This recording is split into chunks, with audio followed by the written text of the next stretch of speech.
Hey everybody, welcome, welcome to Hidden Horror. Thank you for spending this time with me. I appreciate that. Let's get started.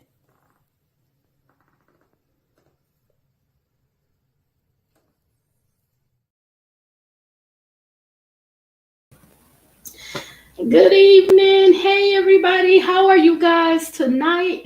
How are you feeling? I know that it's late and I know you're probably tired, but I just want to chat with you briefly because guess what? The verdict came in late tonight for Mr. Crumbley's case.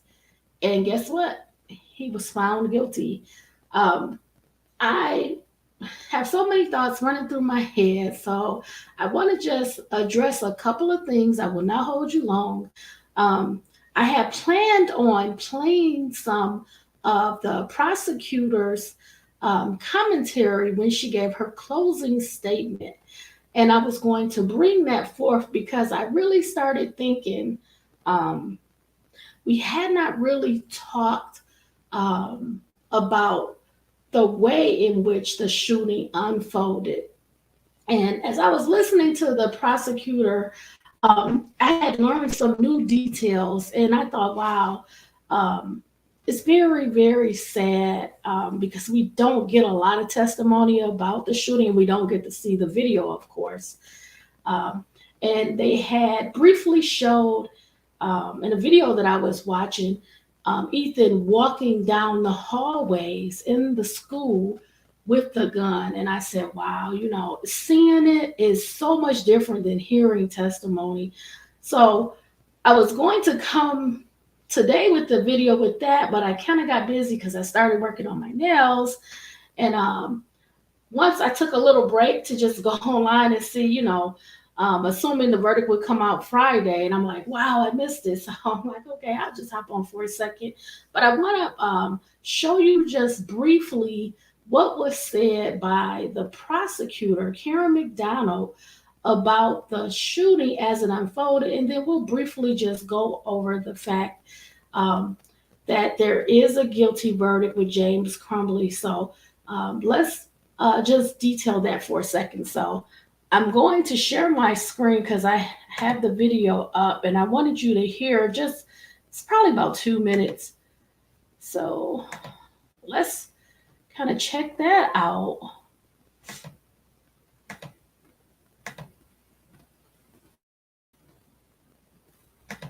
And I have it ready, so.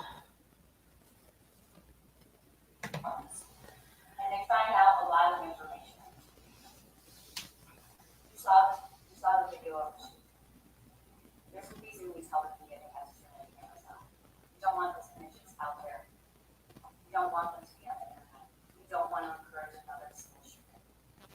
And we don't take any pleasure in showing it to you. But it's our job to know the truth and look at it and not look away. Told you how each of those kids died. This is why I stopped shopping on Amazon, and you should too. Don't spend another dime on Amazon. Hana was hit immediately after he left the bathroom. Saw the image of his right. As involvement didn't run. She crouched down. There was a door working for her.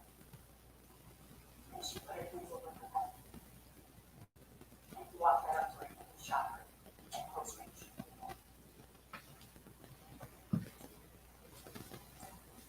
Tate was shot. Talked about that shot with her.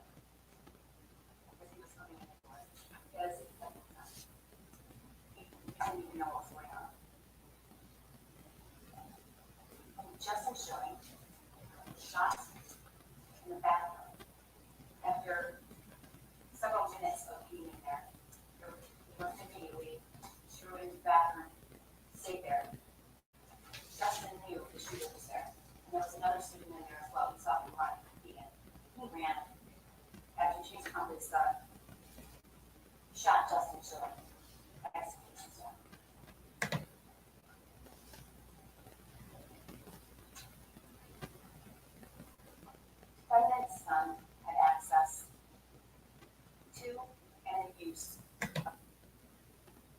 Okay, so I just want to go over that, what the prosecutor, what she just was talking about, just very briefly, because I think it's important.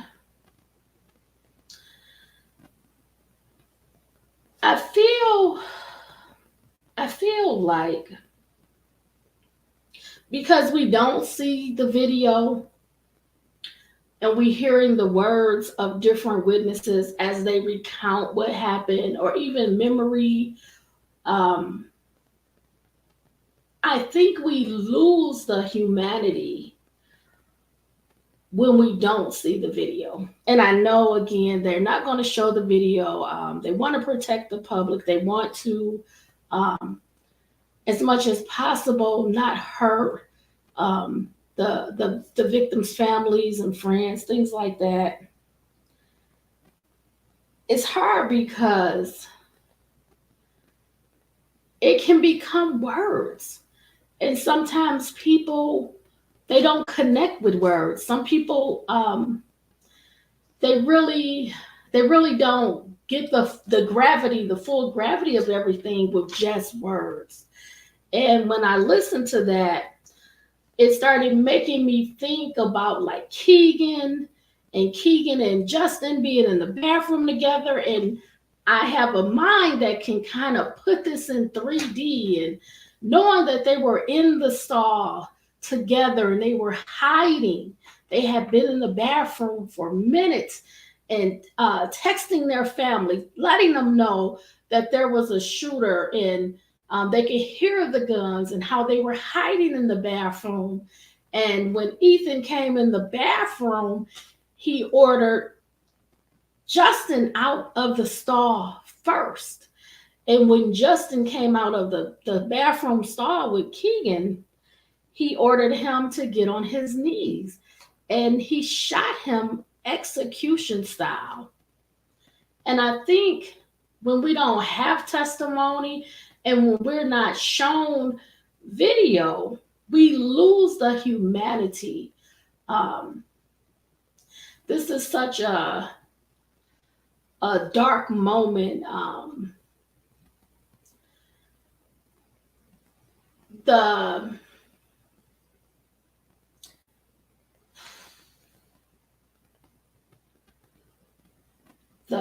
callousness, the coldness, the darkness, the lack of decency, the horror of it all, to execute someone for no reason. You just select them.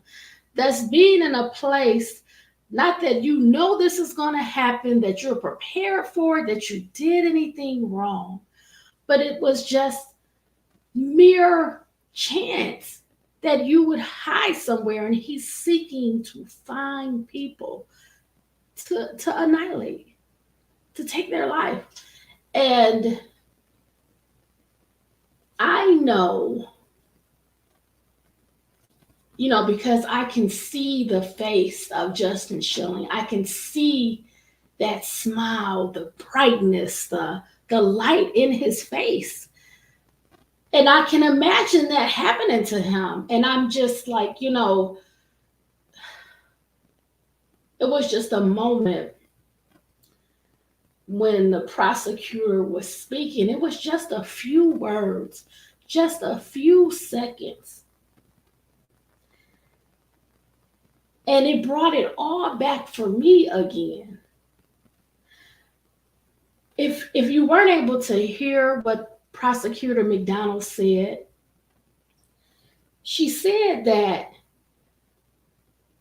when, for example, Tate Mirror, when he was shot, he actually had headphones on.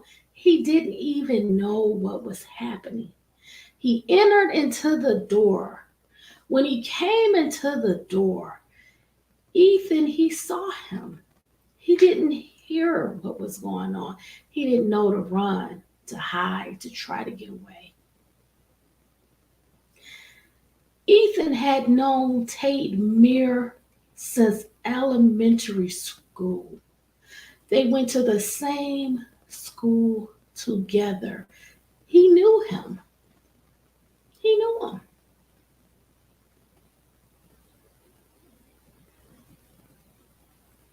Just crushing.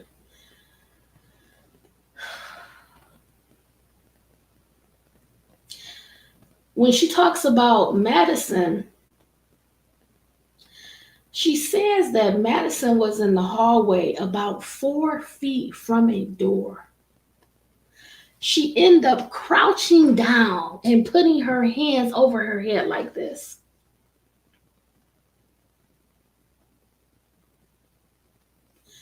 And he came and he executed her.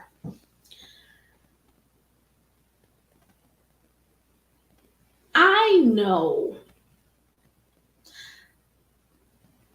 I 100% realize that these charges do not allege that James, or for the matter, Jennifer Crumbley, did the mass shooting. Because if it was, they would be charged with first-degree murder. However, they were charged with involuntary manslaughter, which means that they didn't actually commit those crimes, but they had a responsibility. They had a responsibility as the parents, also giving him access by purchasing that particular gun for him, but also having the other guns in the home and not properly securing them, on top of Ethan's mental concerns, his mental health declining, all of the things we've talked about before. And when I think about James Crumbley, I believe that he always thought his son was the shooter at the high school, and I will tell you why. When he got the notice that there was a mass shooting at Oxford High School, he did not go to the meeting location for all parents to pick their kids up. That was at a Meijer store. He didn't go to the Meijer store to pick Ethan up, to reconnect with the kids. He went to his home. To me, that is indicative of you believe that your son was the shooter. He went home. He went home. He went to search for the gun. He didn't go to the Meijer to pick Ethan up. He made that 911 call, letting them know that his gun, it was missing and there had been a shooting at the high school and he was concerned. And I'm not going to forget that. I wanted to go over that because when the jury was set, and I didn't talk about the jury being set, but just quickly, there were 3 jurors that were dismissed. The jury consisted of 6 women and 6 men, all white. And some of them were gun owners, and one of the women, she was pregnant. So there was a mixed group of people, but primarily I know that most gun owners, they're responsible. They're storing the gun, they're making sure that it's secure and that a child will not have access. Now, in a state like in the Midwest, where there's a lot of hunting and things like that going on, you're going to have responsible gun owners. And that was one of the biggest things for me. I didn't understand how the defense could get around that fact that they purchased their gun that had their son that had mental health issues, a gun, but also how it was not properly stored, that there was no lock on it, that he had access to the gun and the ammunition. And with all of his issues, on top of the drawing the day of the shooting, besides all of the neglect and ignoring him and overlooking his mental health issues, you really couldn't get past that when you're looking at um, ordinary care. What would a reasonable parent do in that situation? And I honestly feel like if you submitted that drawing that Ethan had to any parent with a child that is a teenager in high school, I really do not feel that they would overlook that drawing and dismiss it and not take action, not take their child home, not get them into some services, help them. So I want to say thank you to the jurors. I want to say thank you to the team of prosecutors that have worked on the Crumbley individual cases since 2021. They have put a lot of time in to these cases and to the prosecution of each of them individually. And I think with that community, they have come together. The parents have come together. The victims' families have come together. And I believe the community have resoundingly come together to say that there needs to be more done as it relates to mental health for our kids, for everybody, for adults. Um, it's been a very hard time these last couple of years, and some of our kids are falling to the wayside. We have a tremendous amount of gun violence in the youth right now, and it's taking their lives at a high rate. And we also have a major issue with suicide in the United States. So there's things that we need to be working on that need to be addressed in tandem with violence, with crime. So I just want to acknowledge all of the efforts.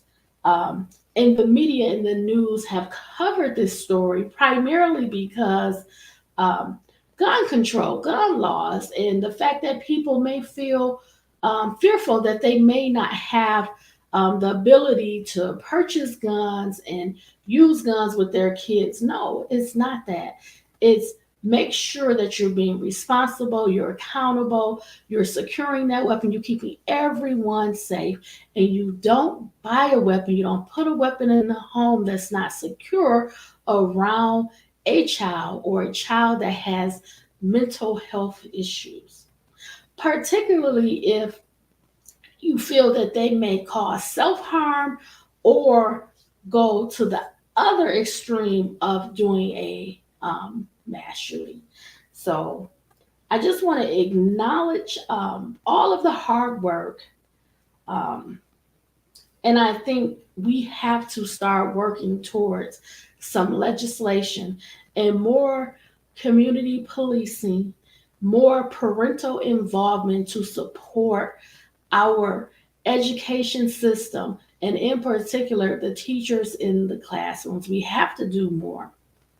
And if that means diverting some funds from one area and putting it in the education fund, mental health fund, um, gun control fund, whatever it takes, in supporting law enforcement more, maybe reforming some of these laws that address these issues that are now glaringly clear that we're having a mass shooting almost every day. So we have to create laws to help protect society. So that is my thoughts. Um, I think that the jurors, I think they made the right decision. And I will be back with the sentencing of both James and Jennifer Crumbley. I'm not sure when they're going to sentence James, but I'll be back for that. I will find that information out. But I want to just thank you all for spending this time with me, going through the Crumbley's various cases. I think it's important that we do not get away from the bigger picture. Not so much that parents could be charged with a level of homicide if their child is a mass shooter. It is more of the issues that involve mental health, gun control, crime in general, the fact that we have a lot of the youth being unalive with a gun, and also we have a high rate of suicide in the United States. And it all comes back full circle. So we don't want to overlook those important issues also, because if we can deal with some of those issues, maybe we're not going to have this end result. Maybe we can take steps and be proactive, not just reactive and responding after a mass shooting has happened. And that is my goal. So we want to educate the community so that we can make changes to improve our lives. Okay. So thank you again for taking this time with me. Please remember, stay smart, stay safe, stay savvy, be well, all my friends. And I will be back in a future video to give you the sentencing for both James and Jennifer Crumbley. Okay. Good night, everybody. Bye.